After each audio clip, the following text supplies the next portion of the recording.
Good evening, everyone, and welcome to the annual Louis L. Odette Family Lecture.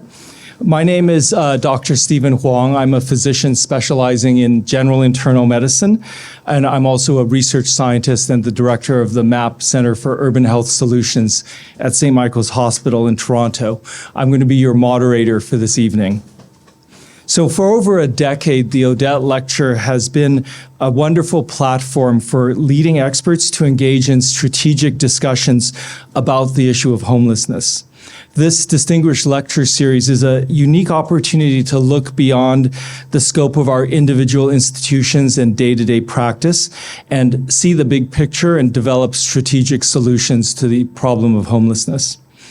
Homelessness has become far more visible on our city streets with the increase in encampments across Canada. And in response, we've seen cities like Toronto spend considerable resources trying to reduce encampments by moving residents into shelters and housing. Temporary housing, however, is not a permanent solution to homelessness. And tonight we're going to hear from someone who's been taking an innovative approach in Manitoba.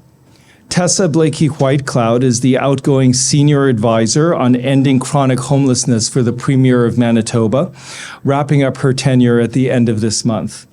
In this role, she was responsible for coordinating a province-wide strategy to transition people from encampments to secure and supportive housing.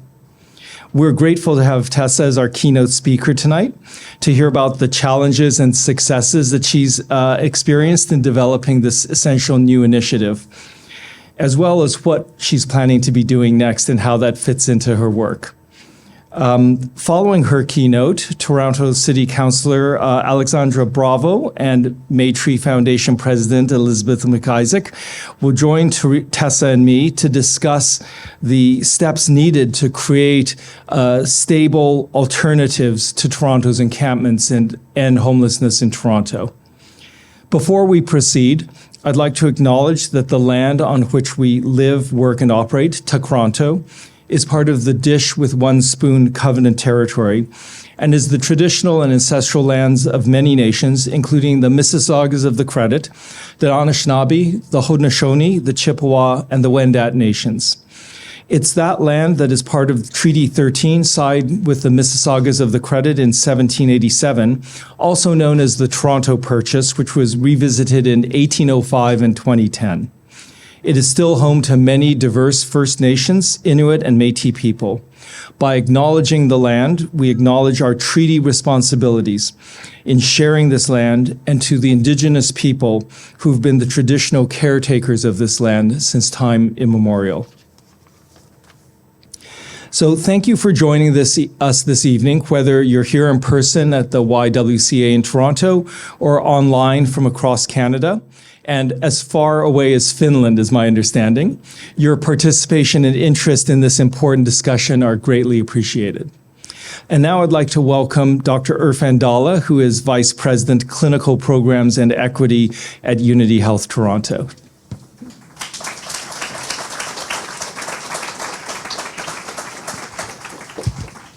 Thank you, Stephen. On behalf of St. Michael's Hospital and Unity Health Toronto, I want to extend a very warm welcome to everyone for coming here tonight, especially to our speaker and our panel members. Thank you, Tessa, Alejandra, and Elizabeth. We're deeply grateful for your time and your remarks. St. Michael's Hospital was founded by the Sisters of St. Joseph in 1892. At that time, there were only about 180,000 people in Toronto. And not everyone agreed that the city needed another hospital. But the sisters saw that the city did, in fact, need another hospital, particularly a hospital that focused especially on taking care of people who were living in poverty and who often couldn't get the care that they needed elsewhere in the city. And for 133 years, St. Michael's has continued in its mission of striving to provide truly excellent care for everyone who is in need. Many of our staff and physicians, including me, and I think probably including Stephen, came to work at the hospital because its mission deeply aligns with our own personal values. Fast forward from 1892 to 2025, the downtown east continues to be the epicenter for poverty in the city of Toronto. And while homelessness has unfortunately worsened, to the extent that probably every hospital in the city now takes care of people experiencing homelessness, St. Michael's is still the place where more people experiencing homelessness come for their care than any other hospital. And we know that our hospital plays a unique role in the city. We take that responsibility very seriously. We try to meet patients where they are at, and we try as best we can in a very resource-constrained environment to provide the care that every patient needs to flourish. MAP, so Stephen talked about MAP, this MAP Center for Urban Health Solutions, and in typical modesty, Stephen said he was a research scientist there, but he's actually the director, unless things have changed, but that's classic Stephen.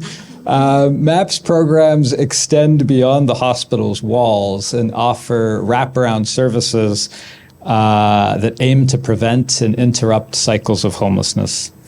And many of the programs that MAP champions have been spearheaded by Stephen, who, despite his humility, many of you will know that he's a world-renowned researcher in homelessness, housing, and health.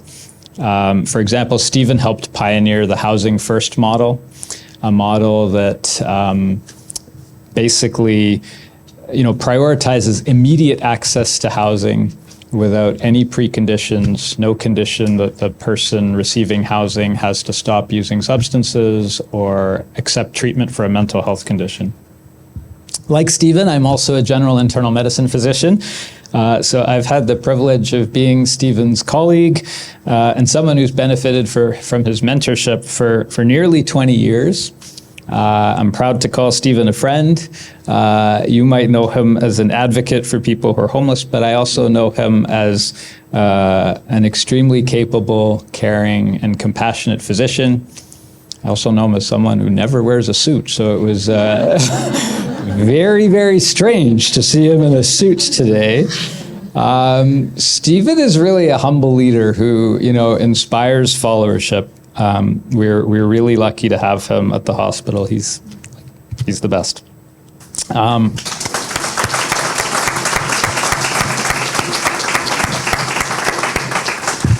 No, Stephen deserves that. And I also want to say that events like the one we are having tonight are really critical in mobilizing the support we need to end homelessness.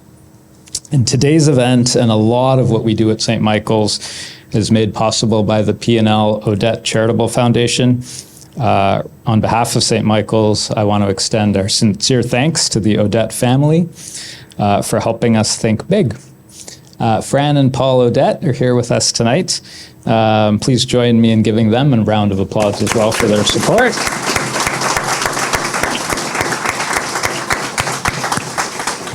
I think we'll get to hear from Fran a little bit later.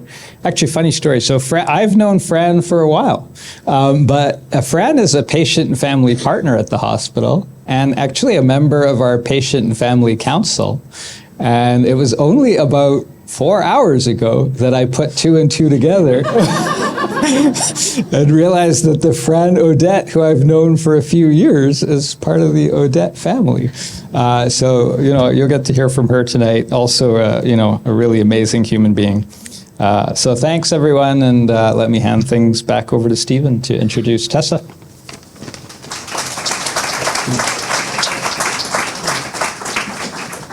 Thank you, Irfan.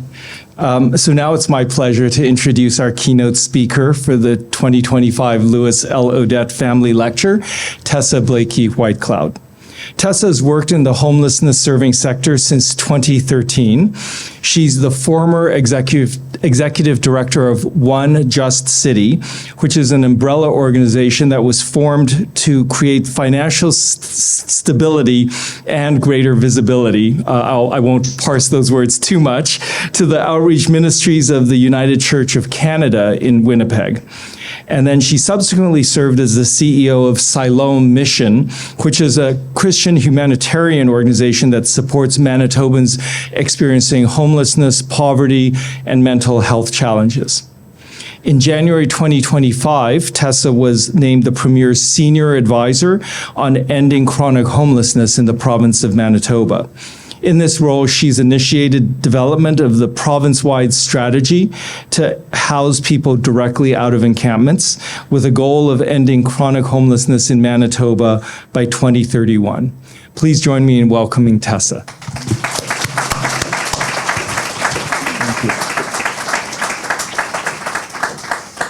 Thank you so much for having me and for being here tonight and caring about your community and showing that by your attendance and your interest. Thank you very much to the Odette family for the opportunity to do something like this and to have these conversations, and of course to St. Michael's Hospital Foundation for inviting me to speak, but also specifically to the research, which I've relied on for years to make the case in Winnipeg for solutions. And so it was really neat to get invited to come talk and also to meet folks whose research I've read and utilized in my advocacy. From research to application, the work that St. Michael's Hospital is doing is imperative to ensuring that folks have access to the support that they need, both to serve them now in their health concerns, but also to demonstrate that the social determinants of health teach us how to build a better society where people have their needs met. And that need includes housing. It's an honor in my current role to work with Minister Bernadette Smith, who is the Minister for Housing, Addictions and Homelessness in Manitoba, and who is a lived experience leader that is supporting us in the Your Way Home strategy. And it's also an honor to be Premier Wab Kinu's Senior Advisor on Ending Chronic Homelessness. It's been a very exciting time of setting things up so that we can get balls rolling, and I'll get to talk about some of that early success. But it was really imperative to have the relationships in the sector to get people collaborating and working together. And so it was, through actually amazing programs and different opportunities to partner in the past that I had those relationships to bring into the setup of this new role. But I thought I might start a little bit about, that was not my slide. There we go. I thought I might start a little bit about why this role. And so for me, I think one of the things that's so important is that we empathize with people experiencing homelessness and recognize the struggle that they're going through. But this is far from, I get told a lot right now that my job is prestigious, which is an interesting thing to me. I'm often in steel-toe boots in an encampment with folks. But I think it's an interesting perspective because this isn't a dream job. My dream is that there's no homelessness and that my job isn't needed. And I certainly grew up with that perspective. I was sure that by the time I was an adult, we would have solved poverty and not further entrenched it. And so I thought it would be important to kind of go back for a moment to talk a little bit about my first understanding of homelessness. I was raised in a United Church home, and one of my father's favorite scriptures is, "Seek the welfare of the city that you live in." And he really framed that in the context of seeking the welfare of those that are the least served, the least supported, that they are the barometer. How we treat people who don't have much is the barometer for how healthy our society is. And the first time I learned about homelessness, I was 5. And my dad had a work trip to San Francisco, and my brother and my mother and I got to tag along. I think my older siblings stayed back to be cool. But my dad gave my brother and I each a roll of quarters. And we walked down a San Francisco street where people were panhandling. And he said, "Give away as many as you want, as quickly as you want, and we'll talk about it when you run out." And my father, as a minister turned member of parliament, as a result, he was away a lot. And so at the end of our rolls of quarters, he explained to us that one of the reasons he was away was because he was trying to fight at Parliament for a world and a society where we met each other's needs and where there weren't people going without, and where we ensured that nobody had so much that their neighbor was without. And so this sense of social responsibility and moral obligation to care for one another was baked into our family dinner talk, baked into our family volunteerism, and me and all of my siblings' career choices much later. And so at one point, when I had first graduated from my master's degree, I was working in mental health, in youth mental health promotion and connecting youth to destigmatizing experiences, hearing from people with lived experience of mental illness that were in recovery. It was a brilliant job, and I loved it. And I had a spare room in my apartment, and my sister had a youth in her program. She was the ED of a program serving youth who didn't have dinner at home, didn't have people to help with homework. She had a young man who aged out of care into homelessness. And she knew that I had a spare room. So I ended up with a roommate named Sean. And Sean was a lovely, lovely boy, full of energy and zest. He just had his 18th birthday. He helped others. He was generous and kind. And unfortunately, I'm using past tense language because Sean moved out from living with us into a unit and was doing great until others of his friends aged out of care into homelessness.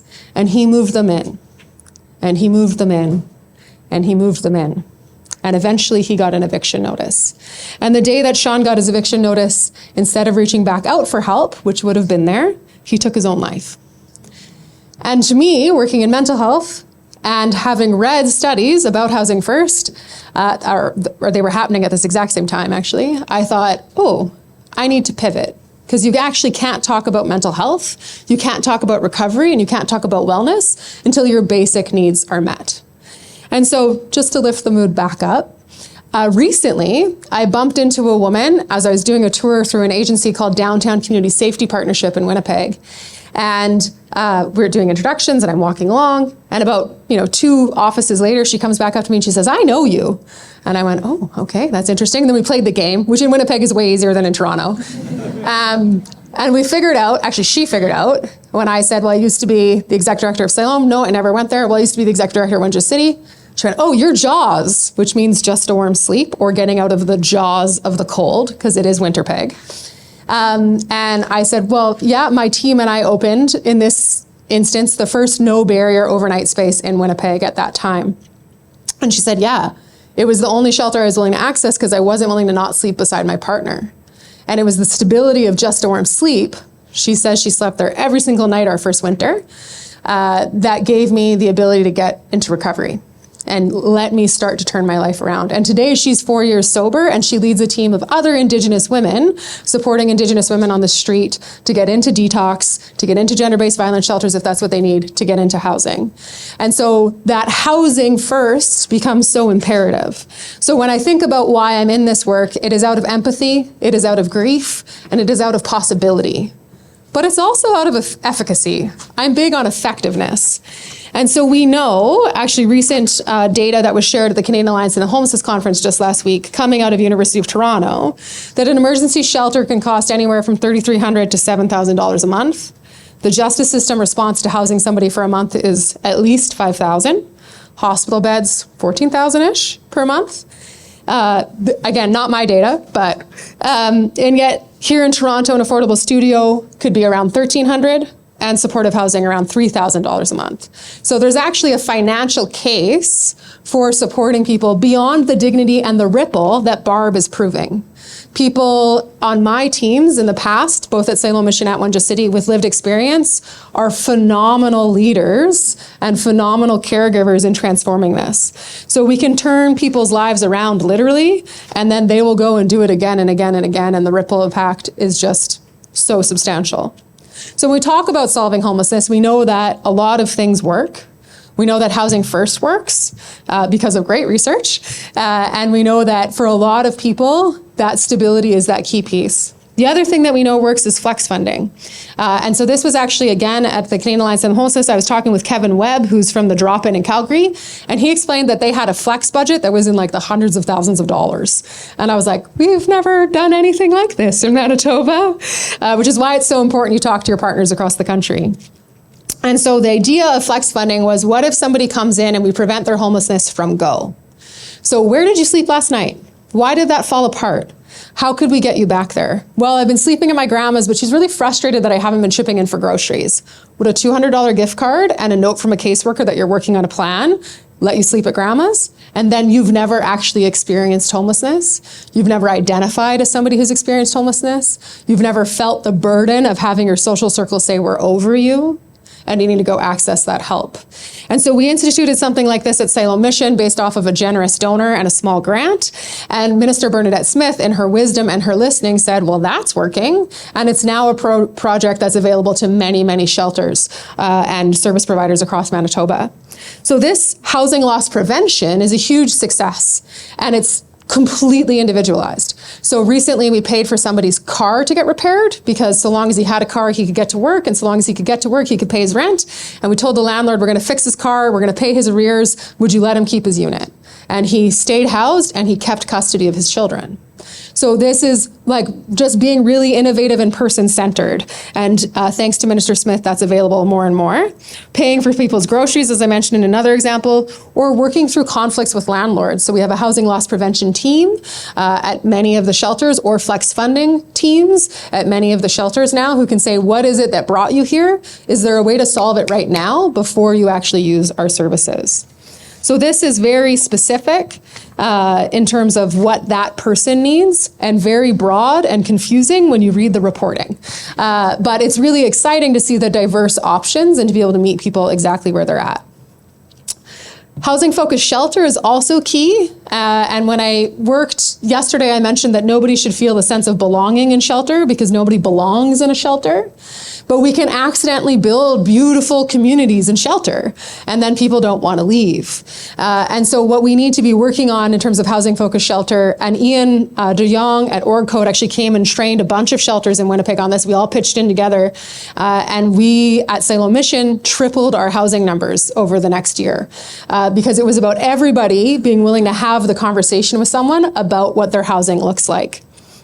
And so making sure that whether you're the janitor, the volunteer coordinator, the caseworker, the code team responding to overdoses, when you bump into somebody and have an opportunity for a meaningful conversation, your conversation should be about, are they working on, and what do they need to work on their housing solution? Even in, and I'm going to get to this, a market with almost no vacancy, which is the case in Winnipeg. And so I'm going to tell you a little bit of a story about that we did just with Excel sheets and a couple pilot people, and I'm going to call this person Franklin. And so Franklin had lived in the shelter for 18 months. Franklin was a senior and was very, very comfortable. And we were trying really hard to say, like, how do we make Franklin uncomfortable in shelter? Because we want him to get a unit, and he has the capacity to get a unit. He was employed by the social enterprise. He was a diligent and reliable worker. And we just couldn't get it to click that there was a reason to move into housing, but there was a lineup for shelter beds. So we knew that we needed to move him on. And so through motivational interviewing, we found out that the only thing Franklin thought would be better if he was housed was that he could have houseplants. And so everybody who could, I sent out a Monday memo, everyone who propagates plants, homework.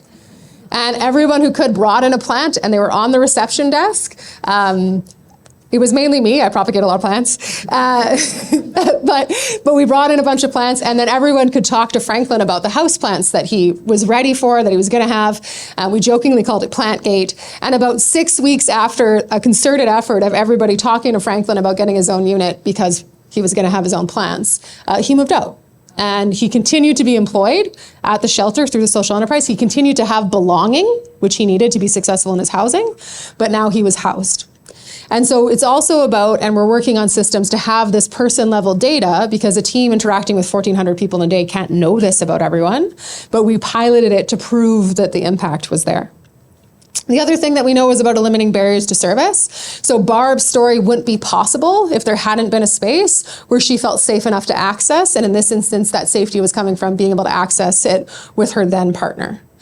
So it is about how we make sure that we can have everyone come through the doors and get the supports that they need.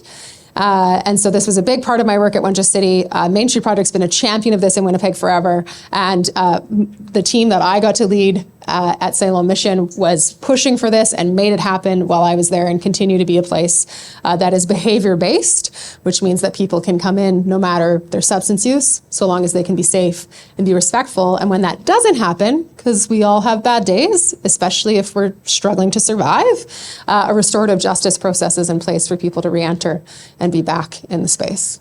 Harm reduction, super important, another big piece of this, making sure that people stay alive long enough to be able to be in recovery. And a huge blessing to me and a huge learning, and I'm going to come back to this all night, is the folks with lived experience. And listening to them is so crucial.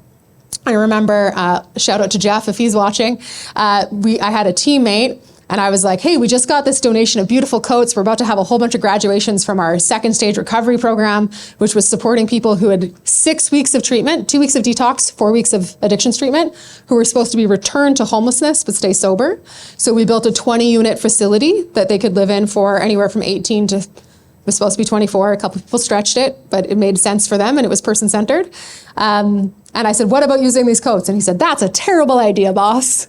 And I went, okay, cool, tell me more. And he said, well, that's a real good way for somebody to think that they can sell that coat and maybe just try to hit drugs one more time.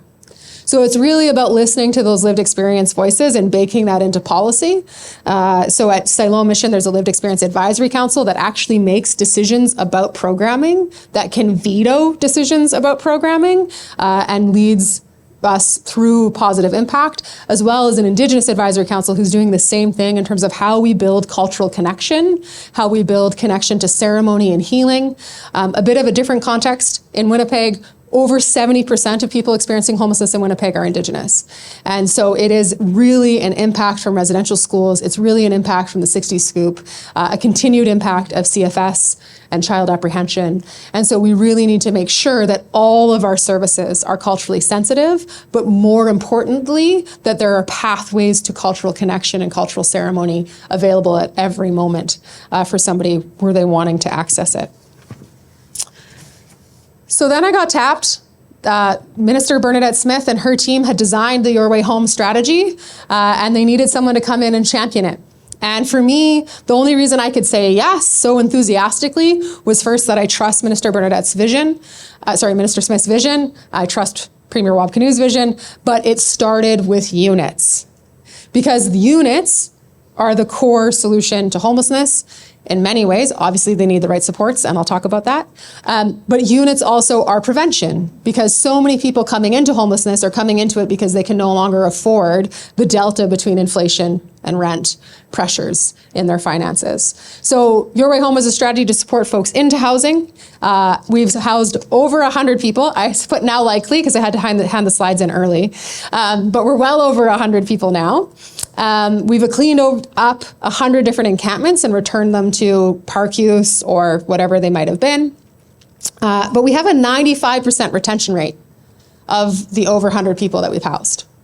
And I think that that's actually super crucial because I've seen people get housed out of encampments and be back in encampment in a couple months. And people self-report, because we asked in our housing needs survey, that if they've had a previous failure, they're less likely to try again. They're less likely to believe that they're housable. So it's really important to us that we build belonging into the housing and that the service providers are folks that these people already trusted and knew that they were loved, and that the programs are designed for them to be able to mess up and repair instead of mess up and leave. When we started this strategy, there was a ton of talk about the need to use enforcement. And that was really interesting because all of us in the sector were like, nah, like that's not the way. And luckily our politicians listened.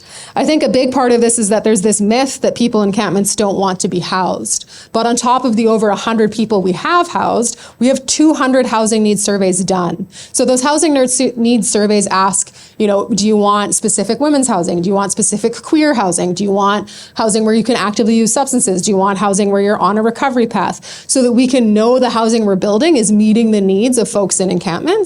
And on top of the 100 people we've housed, we have over 200 people who said, I would like housing next.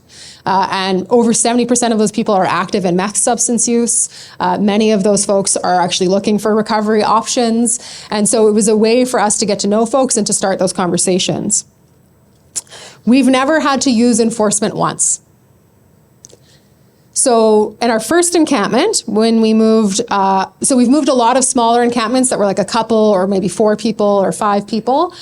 So I'm just going to talk about the double-digit encampments. So our first double-digit encampment where we moved 10 people, on the very first day, only 2 people were interested in housing. Everyone else told us to walk away. We're like, all right, let's house 2. And so we housed those 2 folks. We're on a 30-day timeline. That was part of the original Your Way Home strategy.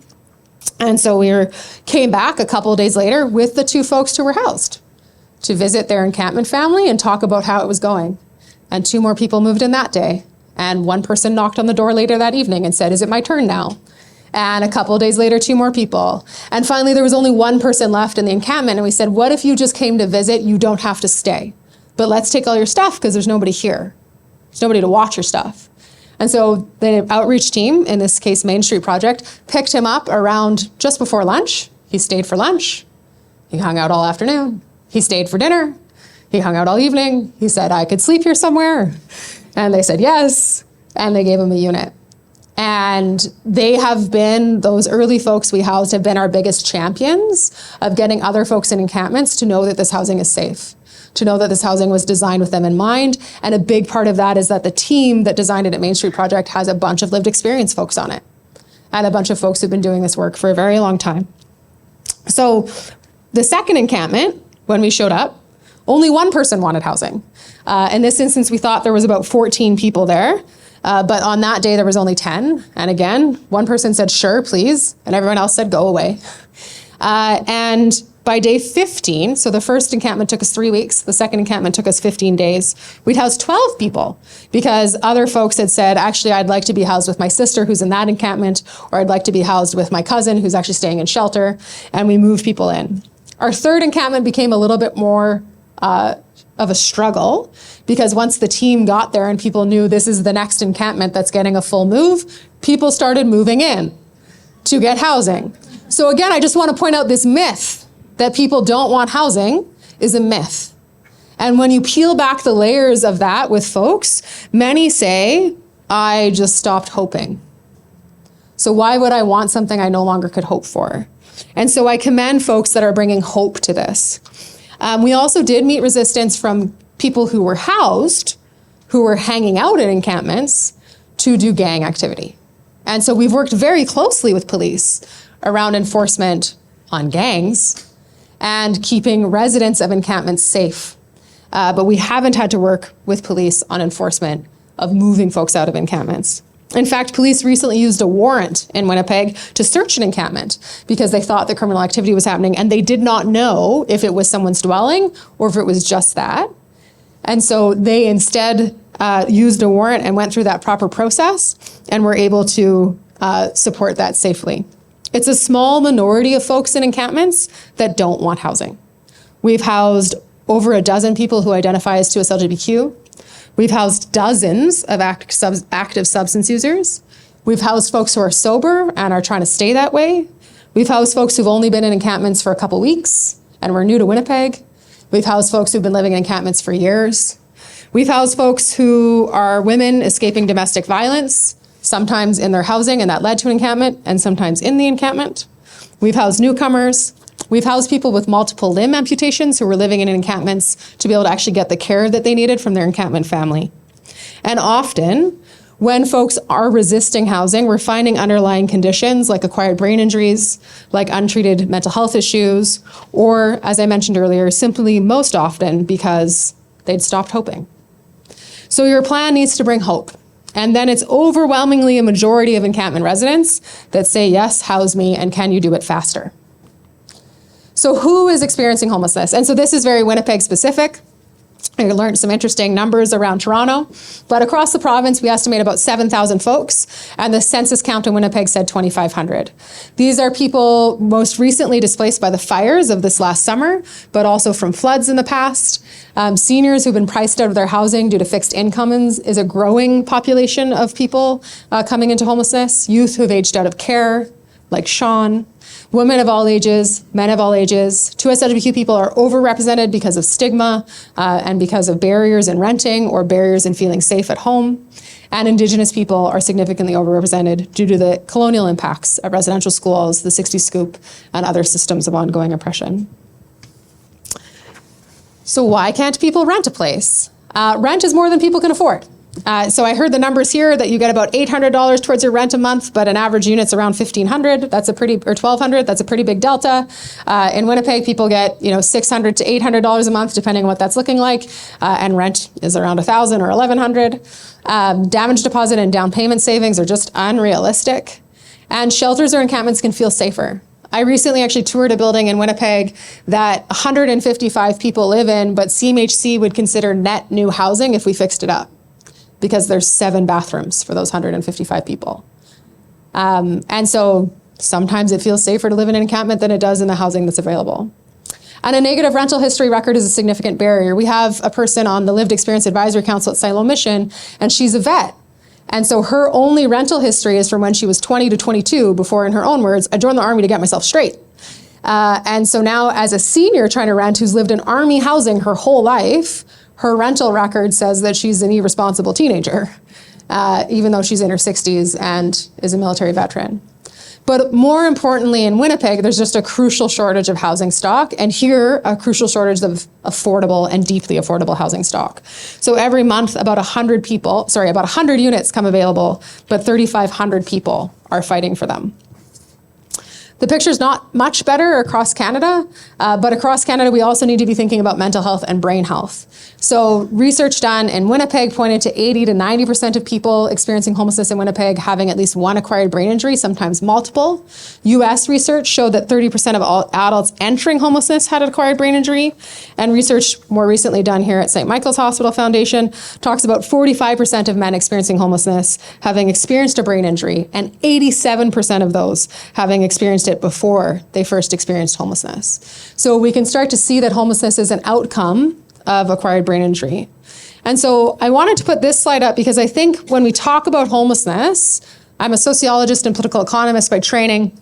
I often feel like we're talking about the wrong end of an equation. We're talking about the outcome instead of talking about what added up to get somebody there. So homelessness is a system that absorbs the impacts on people's lives when other systems fail them. So housing development prices people out, and that leads to homelessness. But that's a problem with housing development. Healthcare systems have cracks, acquired brain injury being an example, that can lead to homelessness. And that's a healthcare problem. Natural disasters create internal displacement, like fires or floods. And of course, we also know that there's newcomers coming because of dangerous situations in their own countries that end up in our homelessness system. There's a lack of opportunity in home communities. This is a big thing in Winnipeg, where folks might come from reserve or rural communities, whether that's for education or jobs or community, and then we haven't built systems to catch them, leading to homelessness. Interpersonal violence and the way that we raise men, to be clear, to engage in patriarchal behaviors leads to homelessness for women. Discrimination, homophobia, and transphobia and systems of oppression lead to homelessness amongst queer folks, and I could go on. So homelessness ends up being this catch-all, and I've often thought about this in terms of how our empathy is too much like milk. Stay with me. So it shouldn't have an expiry date. And so when a trans youth has to leave home because it's not safe and loving, and they're 17 and 18, we feel bad for them. But when they've been living on the street for 7 years and they're 25, we wonder why they don't have it together. When a young man experiences a traumatic brain injury at 17, which is the average age, and doesn't figure out how to be a contributing adult by the time they're 30, we wonder why they're panhandling. But if we aren't actually setting people up for success from the beginning, there's no chance for them to get that success. And then we blame them for it later. And so we need to be really reframing how we empathize. Unfortunately, the rate of brain injury is only climbing amongst those who are experiencing homelessness due to the effects of toxic drug supply and having an overdose where oxygen's cut off to the brain. And so we're going to need more and more services and more ideas and more research, I was pitching this last night, to figure out how we move forward in good ways in supporting those folks. So it's not an easy moment. And the best part of my job is working with people who care deeply, many who are leaning on their own personal lived experience of homelessness to provide innovative solutions to really love people where they're at. We talk a lot about meeting people where they're at, and I've been blessed to be on teams who talk about loving people where they're at, because they are all deserving of dignity and care. But the worst part of my job is waiting for solutions to be built. And I mean literally, I mean units. Waiting for housing unit renovation, construction, and acquisition. It takes time to rebuild, and that time is a real struggle, and it's a struggle because we have cut our attention to social housing as a nation the year that I started kindergarten. So we've been digging this hole in social housing stock for a very long time, and it is going to take us a while to get out of it, but there's a lot of quick wins available. And a lot of what we've accomplished in Your Way Home has actually been done through the social housing stock in Manitoba.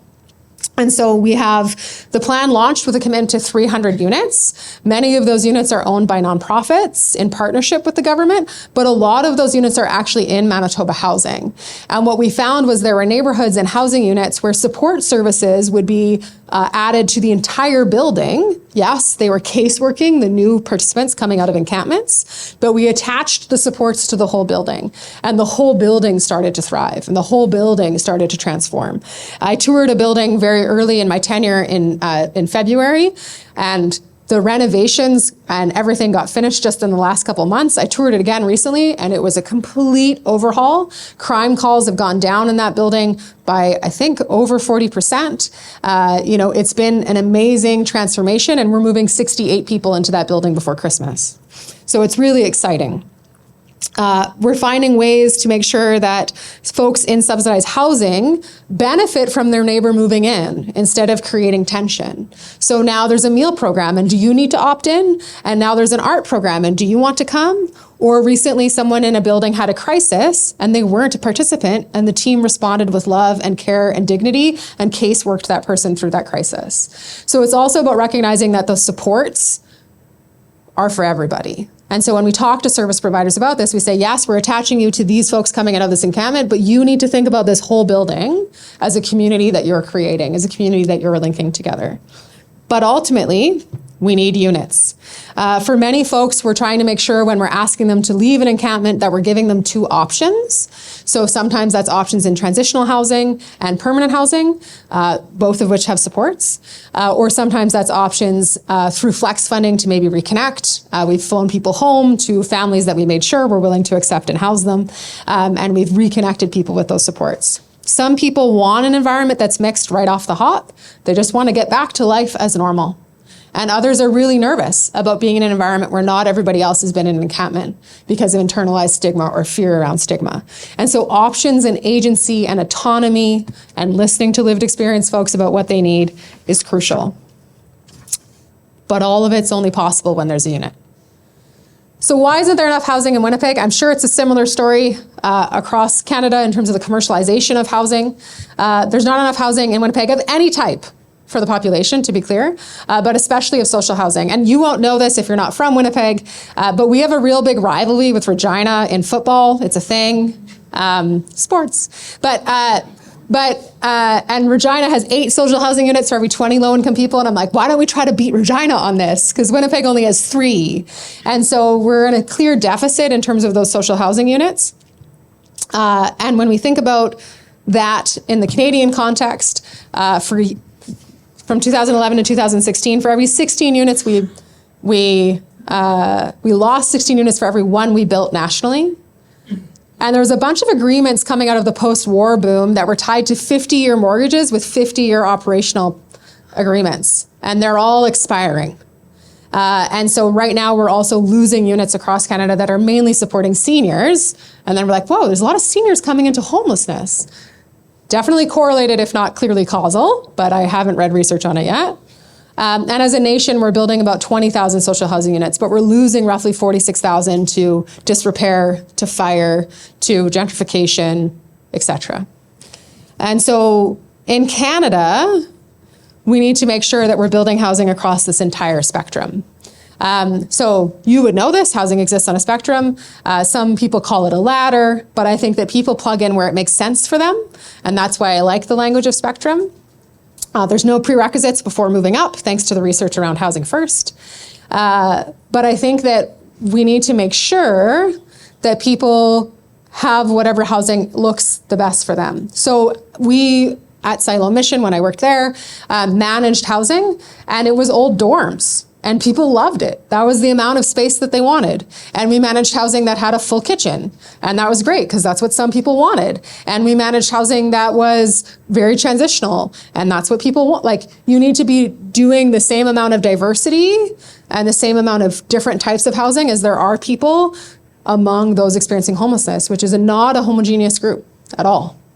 And so it's really important that our responses also not be homogeneous. And folks in encampments tend to do better when they're straight into housing as opposed to into shelter. Because one of the reasons they're not in a shelter is because of the autonomy that being in an encampment gives them, or because somebody else is in that shelter that they don't want to see. When I talk to kids about homelessness, I often talk about, I have an ex-boyfriend or two, but one of them, who's a lovely human being, who I hope is doing extremely well, happens to work at a sport check.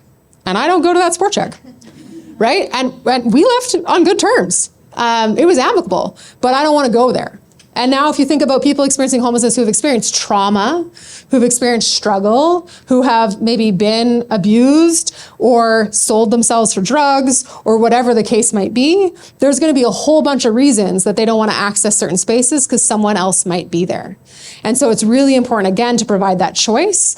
And folks in encampments are often choosing an encampment to avoid interactions.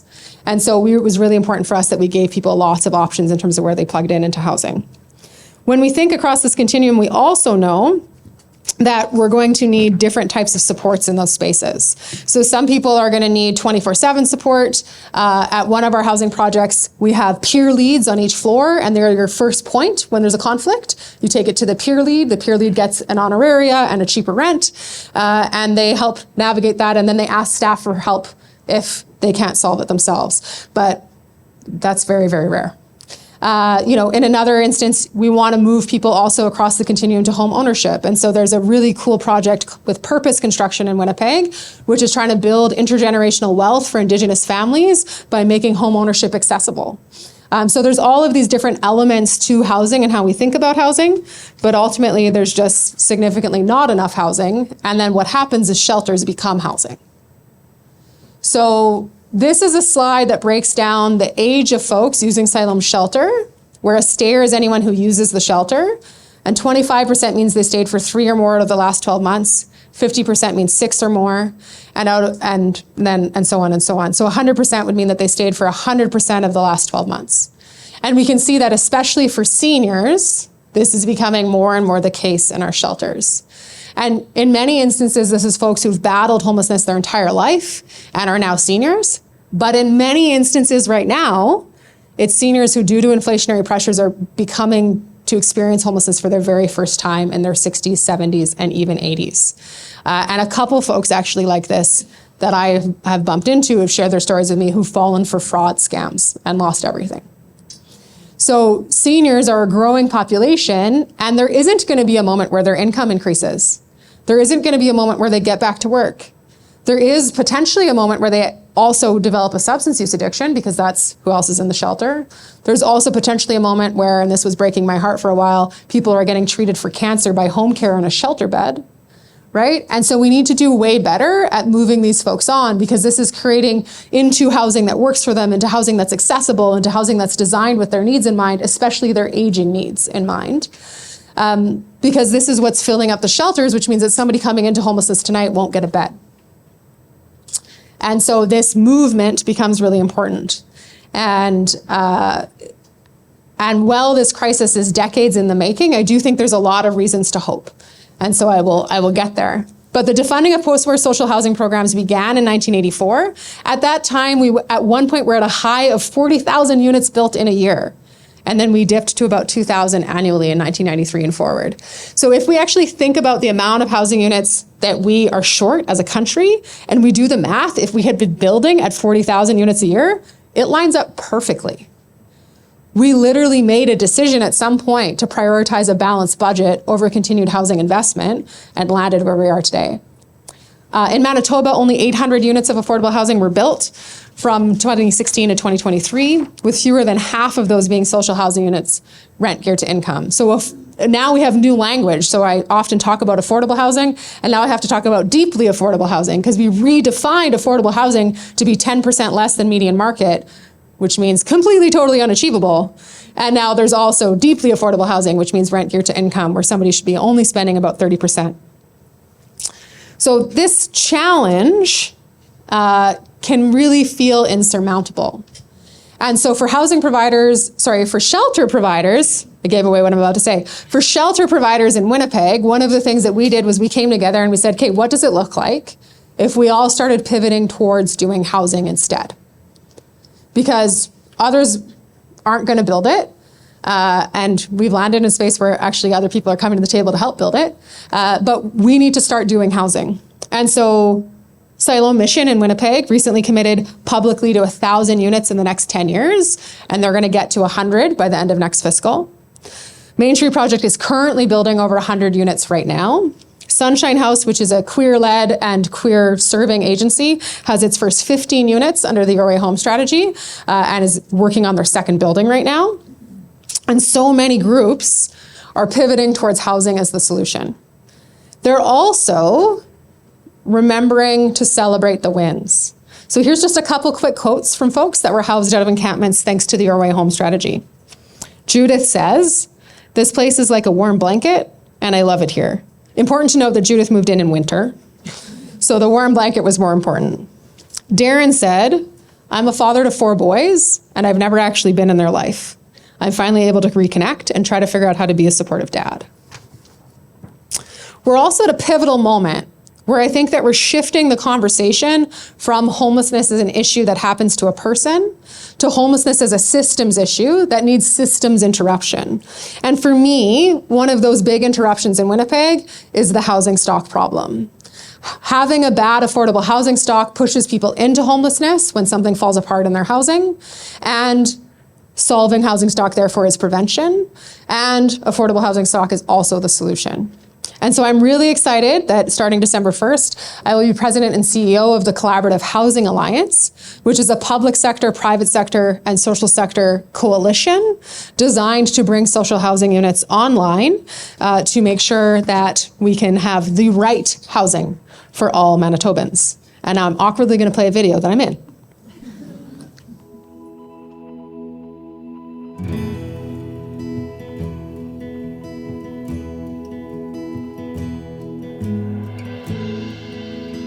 So Tessa, since the last time you hosted me here, you've been really busy. And I know you've been particularly busy on the encampment strategy and getting people into housing. Can you tell us a little bit about that? It's been amazing. So, the last encampment we worked with, when we first showed up, only one of the 14 people that were living there wanted housing. But by the end of 2 weeks, we moved all of those people into units because they heard that those were designed with them in mind and that they were actually available. First time you toured me through here, one of the things that struck me right away is this is people's home. Totally. So what I thought was an emergency shelter had literally become semi-permanent housing. We think about homelessness as a challenge that individuals are facing, but on another level, it's a challenge that our housing stock is facing. There are sometimes close to 3,000 people competing for 100 units a month that become available at that low income range. Of the 80 people we've now housed at encampments, only one person isn't still successfully housed there, and we've already had graduates that are moving up the ladder of housing. So it's really about those units coming to fruition so we can get people out of spaces like this. So Tessa, in this area of homelessness, there's a lot of misconceptions. And one of the misconceptions we hear all the time is people don't want to leave those encampments. Is that true? We're not having that experience. When they trust the provider that's offering the housing and they know that that housing is going to have the wraparound supports that they need, we're having an experience that most people want housing. In fact, people are asking when it's their turn. Research shows us that 90% of people will take units when they're available and suitable and they trust the provider that's putting them together. How many emergency shelter beds do we need in City Winnipeg? We have more than enough if we had the units to move people onto. And so that's really a big part of the struggle. So over 50% of these beds are full with people who have been here for months and months, even a couple of folks' years, because they haven't been able to make it into the market of housing. And so what's going to be really crucial is that emergency shelter beds, once we move those folks that are ready for housing, that are stable, that basically live here as though it's housing, into a supportive environment where they can thrive, we're going to have enough emergency beds for all of the people that, come through because of a relationship breakdown or a job loss and get back on their feet within 3 or 4 weeks. They're less likely to experience homelessness for the long term, the shorter their first experience of homelessness is. So we're going to have less encampments, we're going to have less entries into homelessness, and most importantly, we're going to have outflow into those units. So bottom line, we need to create net new units. Net new units. And what I'm so excited about is the innovation of Business Council and what you're looking to do. That's very fair. The reason why the Business Council is involved is because our very reason is to make Manitoba a better place to work, live, and invest. In order to have those things, you need a healthy community. We call it community wellness. It's really all the elements that allow citizens to participate in whatever way they can. So we're starting to create the units that we talked about. So that's investment from our members, from the business community who love this city, who love this province, who want to make a difference. We want to leverage the best of the public sector to solve what is truly a Manitoban problem. The best way for us to do big things in this province is for us to work on them together. Now, we in government can do a lot, but we can't do everything. So in this case, we are providing the initial investment, we're providing resources into the future, and we're providing some of the convening. But we're also asking for help from you. We want to make sure that Manitoba increases for the future, the pride that we have in the next generation, the economy that we're building together, and of course, just that sense that everyone can belong. And so we're asking you as business leaders to invest your resources, to invest your time in helping us take this new step. The Collaborative Housing Alliance Real Estate Investment Trust is that vehicle that we're going to use to drive change. So let's work on this thing together, and let's ensure that this collaborative idea that we have here in Manitoba as being the blueprint for success inspires this next iteration of working together, making sure that more people have a safe place they can call home.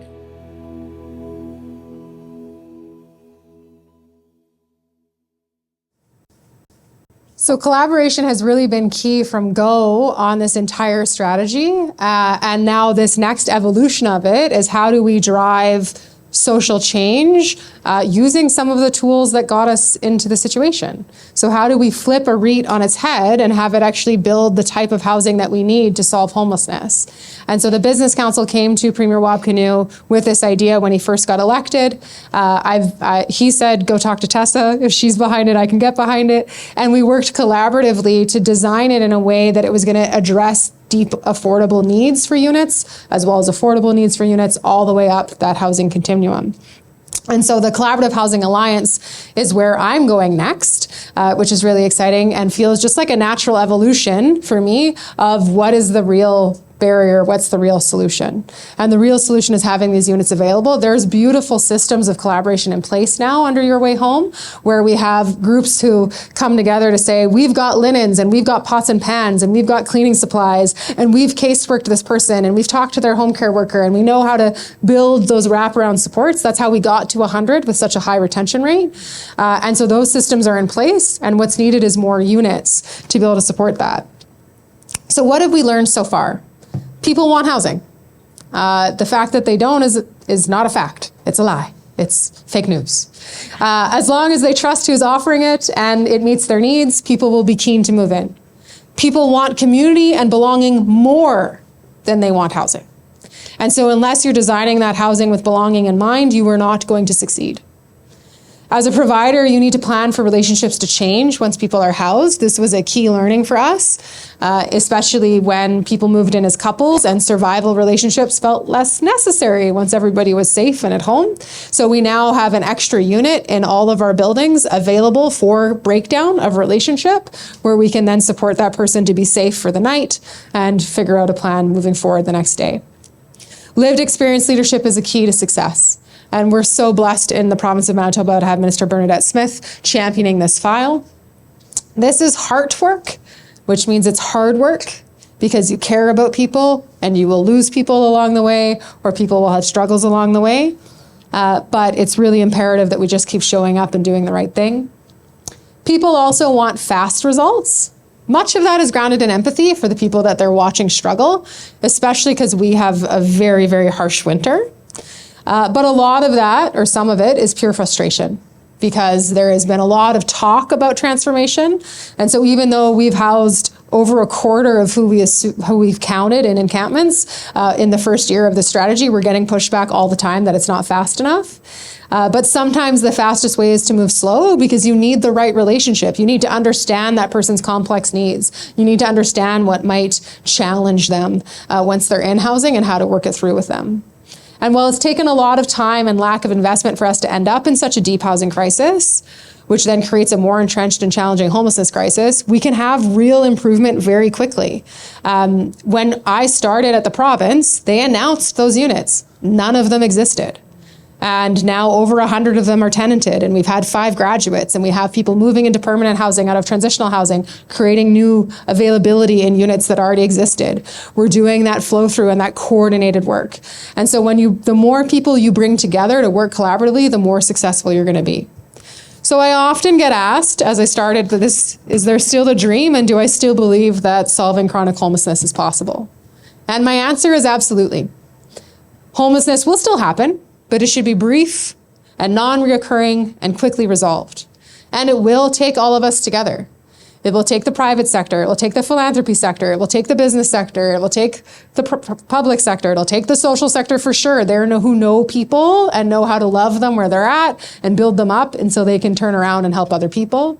It will take medicine, it will take hospitals, it will take experts. Most importantly, it needs to be led by people with lived experience. It requires repair and transformation in the systems, creating inflow. Prevention is so much better than treatment, as we know. And so we need to do work like flex funding. We need to do work like housing loss prevention, but we also need to do work to say what systems are creating homelessness regularly and how do we interrupt that. It requires investments in the units that can finally create outflow for folks who've been stuck in shelters for far too long. And it's super important that we all share a common vision. Holding a vision of our city, of our province, and of our country being one without chronic homelessness. And so I'm very grateful for all of you for holding that vision in whatever way you interact, and for coming tonight to talk about that vision, because I think it's realistic that your children's dream of growing up in a world without chronic homelessness be possible if we keep at it together. Thank you.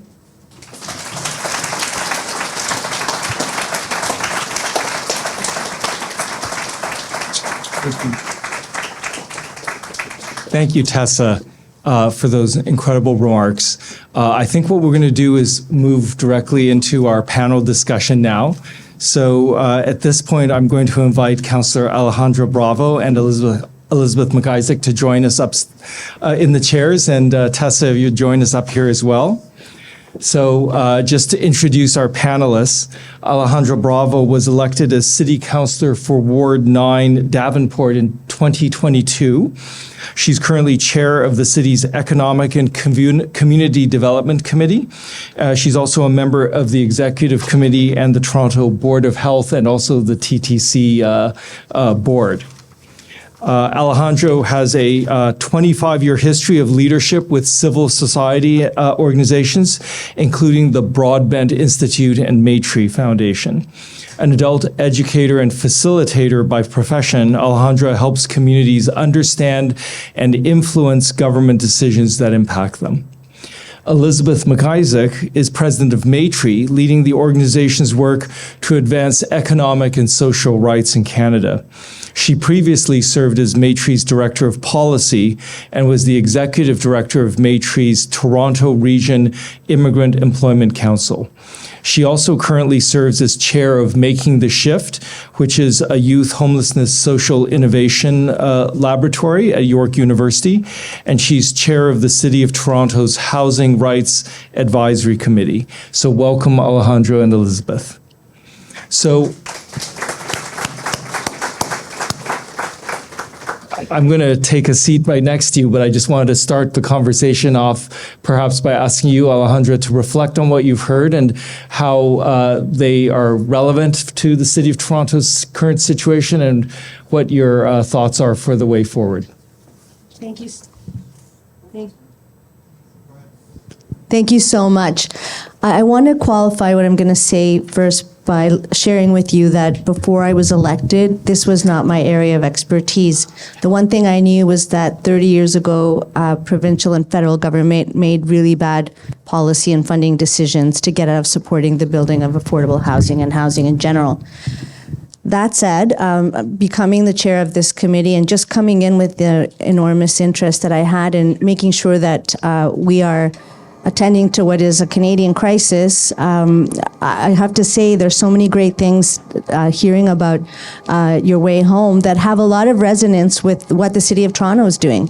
Very consistent with a human rights approach to people living in encampments, recognizing the inherent value of every person, the ways that we are offering shelter space and housing to resolve encampments, to respect people's autonomy and choices, and just making those investments in a real way. I think that there's some differences, which I can share later, but I also think that some of the things that resonated was, especially with the enhanced outreach model, there's a lot of interaction and relationship building and partnership, for example, with Indigenous serving organizations or Indigenous-led organizations or LGBTQ2S+ organizations to meet people where they are. The acquired brain injury note, I think, is really important as well, where things go to healthcare. But I have to say that I have major FOMO and jealousy that we're not in Manitoba, because having a provincial leadership matters. And something that I always share with people is that we're the only province in Canada where social services and social housing was downloaded to municipalities. So we don't have what you can do, which is to have social housing with social supports baked in. We, for example, the integration with solutions with child welfare and correctional services, so many other elements of that are missing here. And the scale, that we're twice the population of Manitoba, but we have about 6 times the number of people who are homeless in Toronto. So it's a huge scale, and land is really expensive. So it's difficult to build housing, 120,000 people on the affordable housing waiting list. But I will also say that we're in a really difficult situation because our provincial government right now is not enabling or is preventing us from harm reduction work. It's looking at people in encampments as maybe use the notwithstanding clause to make homelessness illegal. And now we're learning that through their new Bill 60, they're going to make it easier to evict tenants and therefore put more people on the street. So there's a lot to learn and take away. And I think the main thing is we need provincial leadership, and we would love to, we're ready in Toronto to do the things that Manitoba is doing on a scale that will solve the problem in a meaningful way, so that because it is efficacy, effectiveness, and it's also what we must do as a society.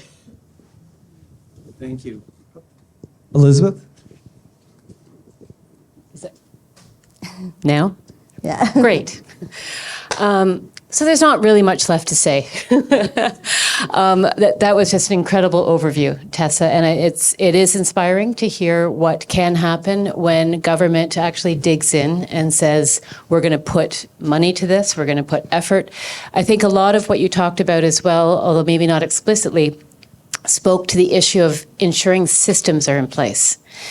And, I look at one of the big solutions to homelessness is supportive housing, or housing with supports. And in Ontario, I think it was Victor Willis who first said to me, it's not that it's a broken system, it's actually that there isn't a system. And so that's hard to begin to work with from the bottom up. So from a city the size of Toronto, trying to do the fixes, and I think Alejandra's point around scale is really critical in this. We're trying to do this with a large number of people and without a system to hang it on to. And so I think your point about units, we're in an extremely tight market, and there's incredibly innovative work happening in the city around figuring out how do we grab pieces of land here and there. I think the City of Toronto's MURA fund, the Multiple Unit Resident Acquisition Program, has done incredible stuff to allow nonprofits to go in, take buildings and make them available, deeply affordable.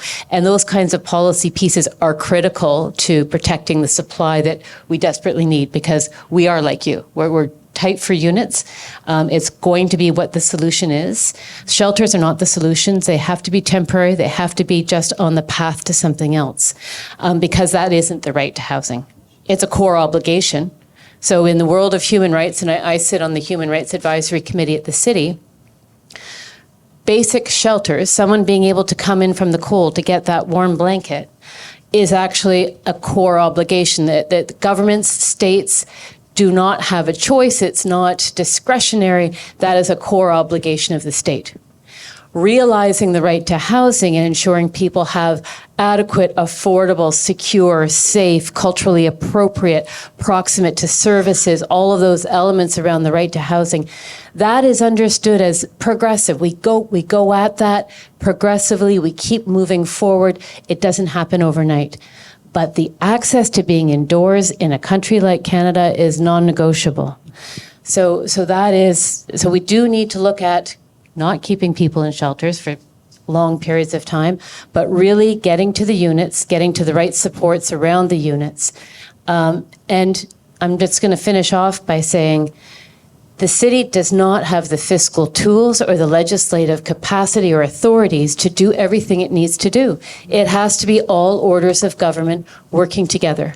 And I, having worked very closely with the City of Toronto over the last 18 months in the capacity, or almost 2 years, with this committee, I've learned a lot.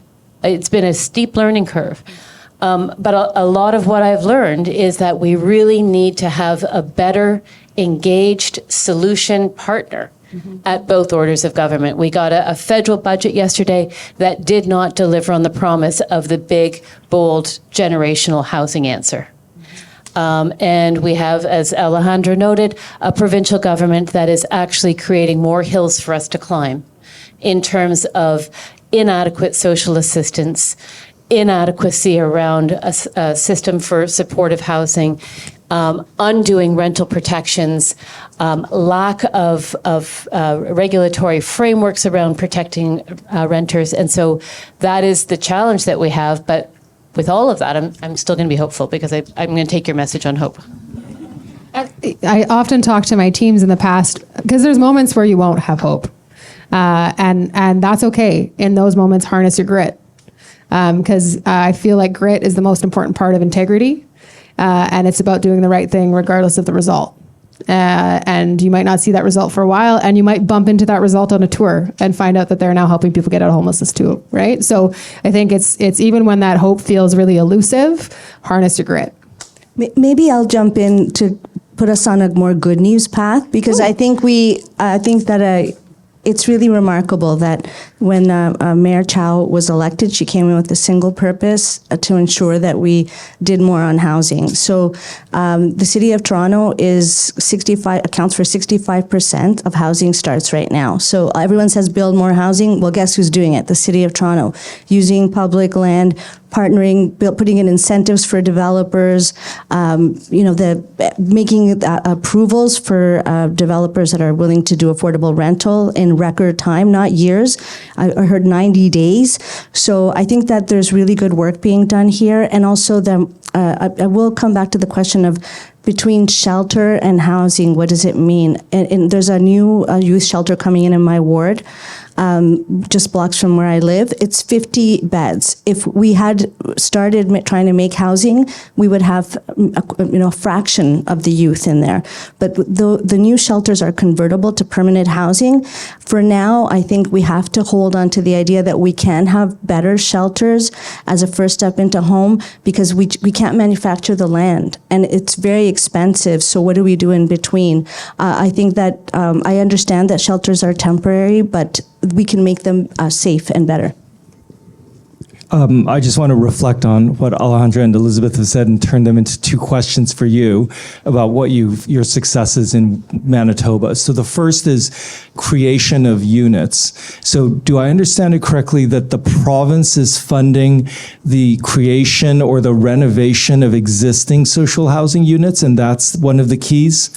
Yeah, so they're bringing social housing units back online. So Minister Smith has been having her teams work really diligently to refurbish units that had been neglected or had been left kind of untenable. So we're doing the renovation work. And what's cool is the team doing that renovation work is a social enterprise that employs people coming out of incarceration and homelessness. So we're solving the problem while we're solving the problem. And so that team is doing that work to bring those units back online. And then they also, through a partnership with the federal government, had funds specific to encampment housing where they acquired new units that they've now added to the social housing stock owned by nonprofits. And reflecting on Elizabeth's comment about it being a system problem, it occurs to me that what you really need is a quarterback or a homelessness czar who is empowered to tell people what to do, or at least convene people and force them to work towards a common goal. And I'm just wondering, so is that you? Were you empowered to do that? And how did you make that work? Because you're not an elected official. How did that work? Yeah, I think, I was really blessed to have just amazing peers. Like I work with some of the best people I've ever met in this sector in Winnipeg. I won't spend time naming them, but they know who they are. I love you.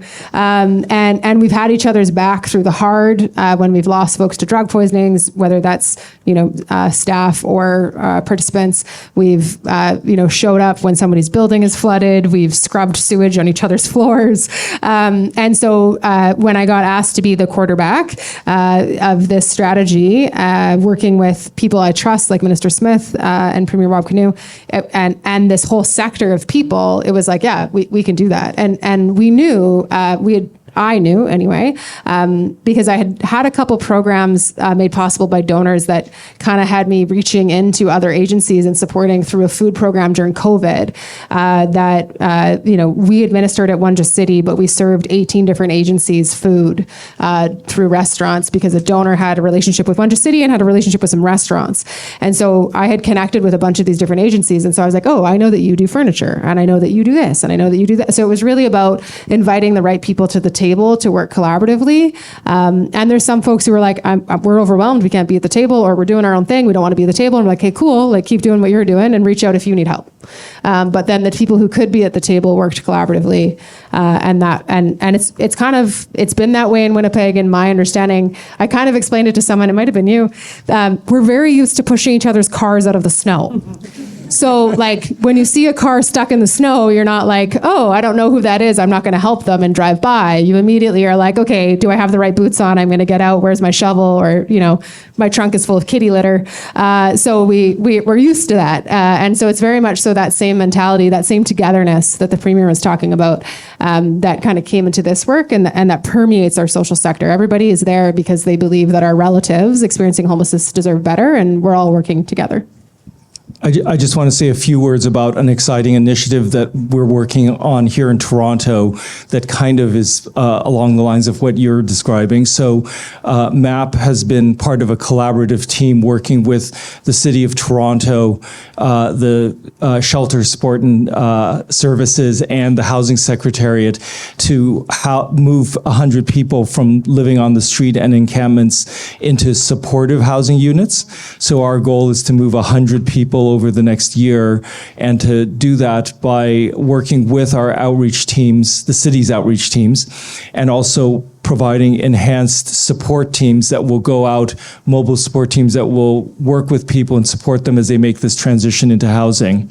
So it's very exciting. Actually this week is the first week that people are actually going to be moving into units. So we're a bit behind where Winnipeg is, but we're really hopeful that this is going to make a big difference.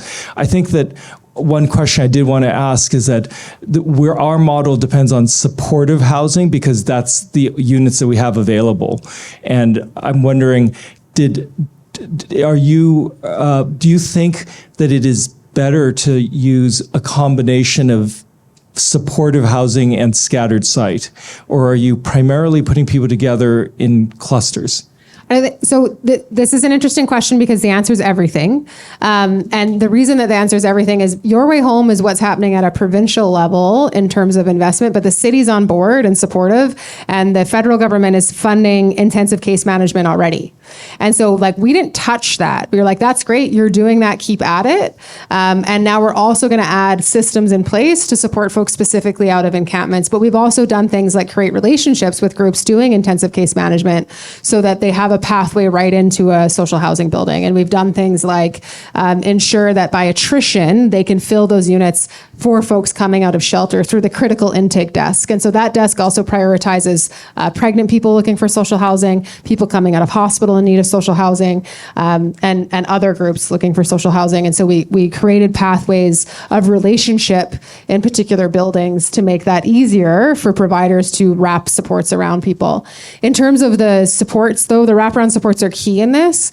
And one of the initiatives we're working on right now is how do we graduate folks out of transitional housing who are ready and previously couldn't graduate because there was no permanent units available. So we're doing a big work to graduate folks out of transitional housing because that's already staffed at a very high level. And now we can use those units to support people coming out of encampments or moving up through shelter into transitional housing. And so it's also just been about like where in the ecosystem of housing are there bottlenecks or blockages, and how do we create the right relationships to move those things forward. And I will say that the Department of Housing's Addictions and Homelessness, like they get this and they're diligent and they're excited to have investment again and to be able to bring units back online and to do this work. And so it's really about them knowing who's in the sector and who's doing what and kind of just linking all of the pieces of this puzzle together. Elizabeth, Alejandra, did you want to add any thoughts? Well, a lot of the work that I've been doing, as I mentioned, without a lot of expertise, has been around the interconnections. In a city as big as this one, with so many divisions, in many ways interacting with people who are homeless, from parks, bylaw enforcement, TTC, libraries, in addition to Toronto Shelter Service and Supports and Housing Secretariat, public health workers, police, etc.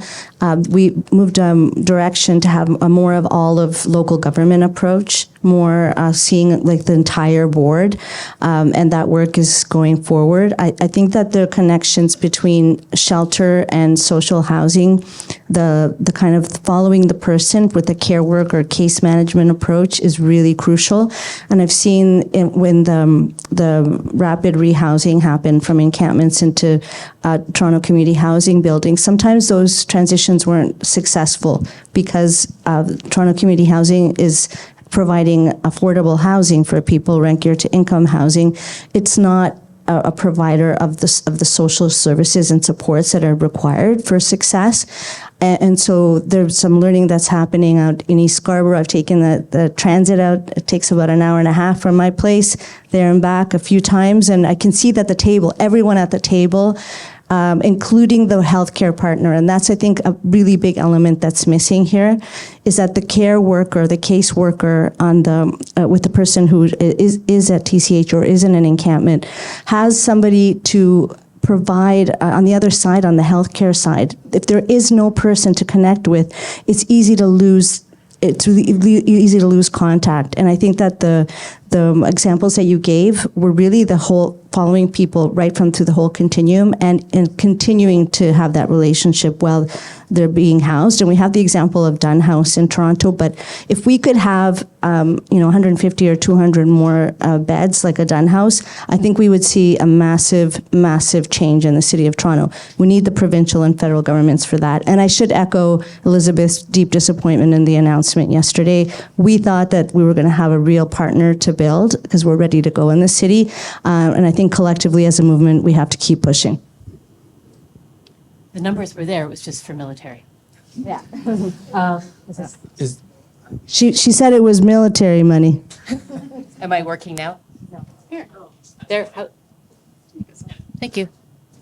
All I was going to add to that, you've talked a lot about lived experience, and I think so much of getting this right is centering the person So there's lived experience. We kind of throw it out very loosely in our work. What does it actually mean? How do we make it meaningful? And it is about finding solutions that center their experience. Let that be the driver of what the answer is, where the housing is, what kind of unit, what kind of supports. There can't be anything that is cookie cutter about it. It has to be about bringing with them. But I loved also, and I think it bears repeating because you've spoke about it really well. I don't know if it was last night or tonight, but maybe both. But just really having lived experience at the beginning of the design of the build, of the process, engaged in the development and conceptual unfolding. That is so critical for success at the end, because otherwise we're just case managing people, and they need to be the drivers of, and they need to have that autonomy. And so that is a piece I think that we have to bake into the work that we're doing, and it's hard work. That's not easy work. That it takes more time. It takes a lot of bend and innovation, but at the end you have success that sticks. And so I think that was a really important point that I think we're trying to do in the work that we do at the Human Rights Advisory Committee at the City of Toronto. I know community groups are doing it in really profound ways, but it can't be understated. Can I ask Tessa a question? So it sounds you have support from the Premier. Winnipeg is in. One of the challenges that we're facing is that we have encampments, and last year 1,078 people went into shelter from encampments, and 300 were permanently housed in Toronto. So the numbers are good. But the same people sometimes that complain about encampments are also angry when we build supportive housing. And they also don't want affordable housing. They don't want Toronto community housing. So how do you buy, or how do you build, or how do you ensure that we're having a conversation where we're solutions driven and not an us versus them approach? Because I think that's something that's really destructive to the body politic in Toronto right now, and I just can't take it anymore. And I wish I had a beautiful answer for you of like, you just say this and then it's fine. But that's not quite the case. So certainly I think a big piece of this is also like, giving people with lived experience the opportunity to share their story. Like, people end up experiencing homelessness, yes, because systems failed them, but they often have really, really challenging stories to share, and they've come through the other side. So many people, right? And so we can talk about what it looks like to be housed. We can talk about what it means to be housed. We can talk about what it means to turn around and support your community. And so I really actually think this is a lot like the work I did on mental illness stigma reduction. It's about having people with that lived experience share that experience, like what happened. And why did they end up experiencing homelessness, and how did they turn it around, and what are they doing now, and how are they contributing to society, and what if we gave everybody experiencing homelessness that chance? And at the same time, we have this too. I'm frustrated this encampment is here, and now I'm going to blame it on the supportive housing that's in the neighborhood. And why are they letting this encampment be here? And it's like, well, it's not someone who's living in the housing who's living in the encampment, because the person living in the housing is living in the housing. And so that's definitely a part of that struggle. And a lot of it is being willing to meet with folks. And as in my quarterback role, that was a big, taking feedback was a big part of the job. But being able to meet with folks and understand why are they frustrated, and is it about needles in a park where their kid plays? Okay, let's get those cleaned up. And do you know where to call? There's a group that comes around and cleans those up in Winnipeg. You just have to phone them and tell them to come. Is it a fear about safety? Is it okay, do you want better lighting on your street? Let's look at getting better lighting on the street. And so a lot of times it's about just trying to figure out what are some of the solves you might be able to offer, while at the same time really building and humanizing the experience of folks, so that it is. I will likely never experience homelessness in my life because I'm privileged. I'm privileged to have an entire church community that would open their doors for me. I'm privileged to have friends and social circles who have couches that I can sleep on. And so, but I have lots of people in my life. And in fact, in my husband's family, we're the landing house in the city from the res. So when I moved in, we lived with 8 people. And over the years, people have come and gone. And were we not there, including a friend with a toddler who was pregnant who lived with us, where would those people be able to go? Right? And so it is a lot of, someone you love probably almost experienced homelessness, but you intervened. You intervened by giving them a couch. You intervened by giving them a spare bedroom. You intervened by paying their rent. You intervened. And folks who don't have the same privilege as you might not have a social network who can afford that, might not have a social network who has the space, but equally have people who love them and wish they could intervene. And so how do we as a society take on that intervention? Not necessarily because it's our responsibility, but because we're able to respond. A knowledge keeper in Winnipeg, actually in Grassy Narrows, which is close to Winnipeg, but actually in Ontario, said, it's not necessarily a responsibility, but it's your responsibility. And what are you doing with it? So it's been an incredibly stimulating and thought-provoking conversation. I hate to bring it to a close, but we are approaching an end time. I did want to say that I would love to have a follow-up conversation about how to make real estate investment trusts an agent for good rather than an agent for wealth generation. We'll need a bigger hall. So that's for another day.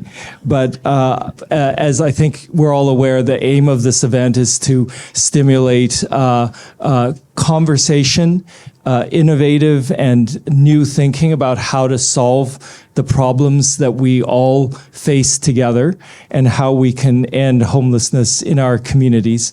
I think that it's been an incredible privilege to hear from you, Tessa, Elizabeth, and Alejandra. And I just want to ask that we give a round of applause to our speakers.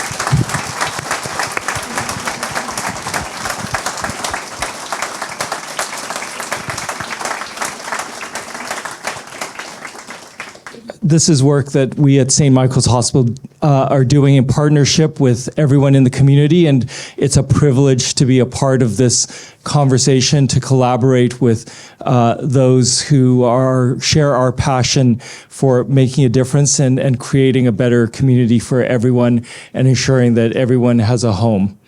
I'd like to now invite Fran Odette to make some closing remarks. I just want to thank you, Fran, and the Odette family for your generosity, for making these talks possible, for making possible the work that we do at St. Michael's Hospital and beyond to end homelessness. Thank you. Thank you so much, Stephen, and to everyone at the foundation. A little bit about my father, who loved going by the name of Bud as opposed to Lewis. So anyone who might have known Bud would know that he was very, very committed to addressing issues around social inequity, particularly having grown up in a time during the Depression where he saw the impact of loss of jobs, loss of family, and resulting for many in having to move from their communities or risk the loss of their house. And that was very much, present for him. And after he died, myself and my brothers and my mom were trying to figure out, what are we going to do now? And it was clear that we wanted to continue this commitment, the commitment to actually ensuring that there will be a time, it may not be in my lifetime, but I am hopeful that we will not be here tonight, that we will be having other conversations that are equally meaningful, but that we have found a solution to homelessness. And so I want to believe that, because homes are not institutions. Homes are not justice institutions or hospitals. People need a sense of belonging, like you said, Tessa. And I think, we need to recognize that the community is as diverse as all of us here. And so we can't think about a one-size-fits-all. It's just not going to work. And I think if we continue along that path, we aren't going to necessarily be meeting people where they're at and where they need to be met in order to be successful. So, sorry, I drew the long straw on this one. So I will just take a few minutes to say thank you to Tessa Blaikie Whitecloud for a truly motivating keynote presentation. And I so very much enjoyed meeting you last night. With the growing population of people who are experiencing homelessness in our city, efforts to address the crisis can't end. And sometimes they do feel futile. But, you know, I don't know who in this room can relate to this personally or as a member of a family, but we have to keep working. And so your commitment to ending chronic homelessness and the strategies that you've shared tonight offer inspiration, hope, and a tangible path forward. So thank you.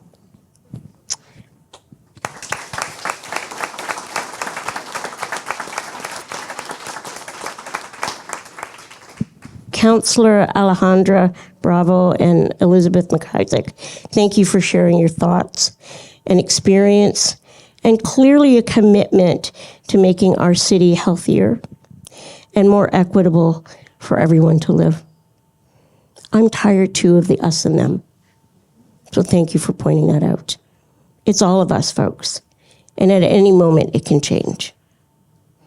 And thank you, Dr. Huang, for your thoughtfulness in moderating this evening's discussion and helping us navigate what is a complex topic, but I think that has a solution. Your formative research on health and homelessness at MAP, Center for Urban Health Solutions, is foundational for these conversations and for the sustainability of what comes out of these conversations. To our audience, we are grateful that you made time to join us. Thank you. This is also sending a very clear message to those who are online and outside of the theater today that ending homelessness is not just their responsibility, but it really is ours. And it is essential and possible for us to have a solution and to find a way towards that. So I want to wish you all a good night. I hope you'll join us, for those of you that are here in person, to stay, to continue the conversation, and to perhaps share in some snacks in the lobby. Thank you.